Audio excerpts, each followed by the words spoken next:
Hi, welcome to episode 3 in the Quick Strategy series. So, one of the things that strategies often have to address are truly wicked problems.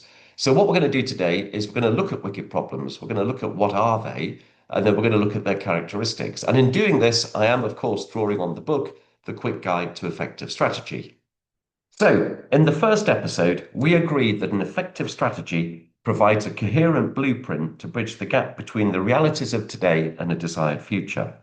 We also agreed we could use a bridge to represent our strategy, as in this slide, and we also agreed that the strategic environment in which we and our strategy are operating is subject to constant change and a high degree of uncertainty, particularly as we step further into the future toward the far bank and our desired end state.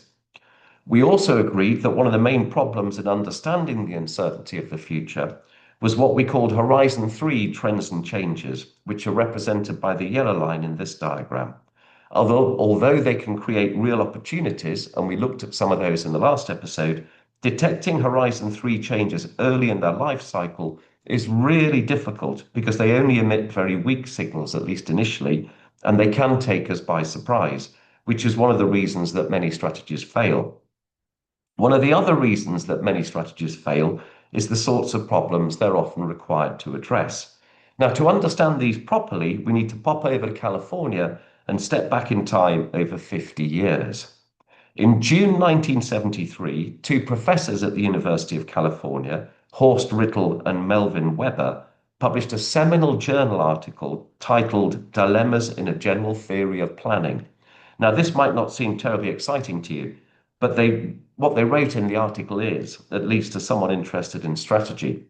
So they were involved in urban planning, and what they said in their article was that the problems they were dealing with effectively fell into two broad categories. The first category was what they called tame or benign problems. These were problems like solving a mathematical puzzle or analyzing the structure of an unknown chemical compound or building a town. Solving these problems might be complicated, it might be technically difficult, and it might take time, but at least a definitive solution exists, and it's also clear when the problem has been solved.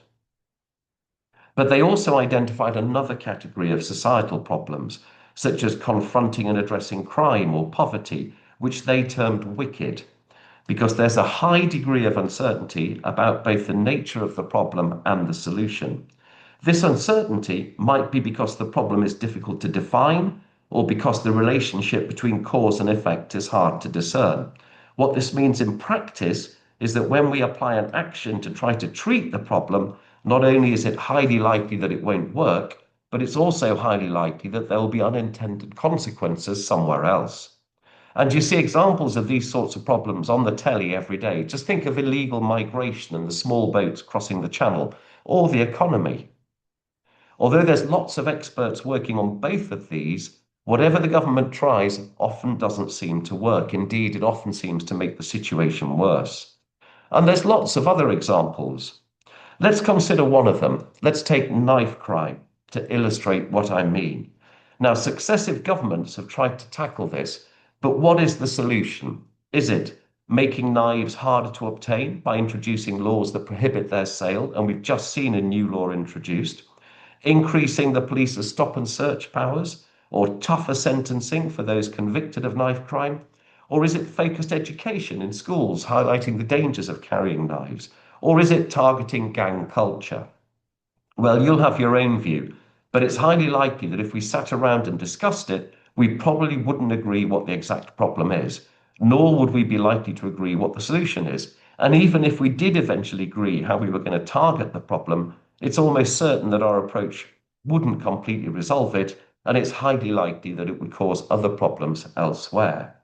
And this is one of the reasons why so many strategies fail. They are trying to address wicked problems, both now and in the future, that defy easy resolution because they have the characteristics shown on this slide. Firstly, they're difficult to define, both in terms of the nature of the problem and the desired outcome. Secondly, they usually generate disagreement amongst stakeholders about the nature of the problem, the desired outcome, and how the desired outcome should be achieved. Thirdly, they have causal relationships that are hard, if not impossible, to discern. As a result, actions taken to try to achieve a desired effect are likely to have an unintended consequence somewhere else, which may exacerbate the problem. Often, they don't have a definitive solution, and the best we can hope for is just an improvement in the current situation.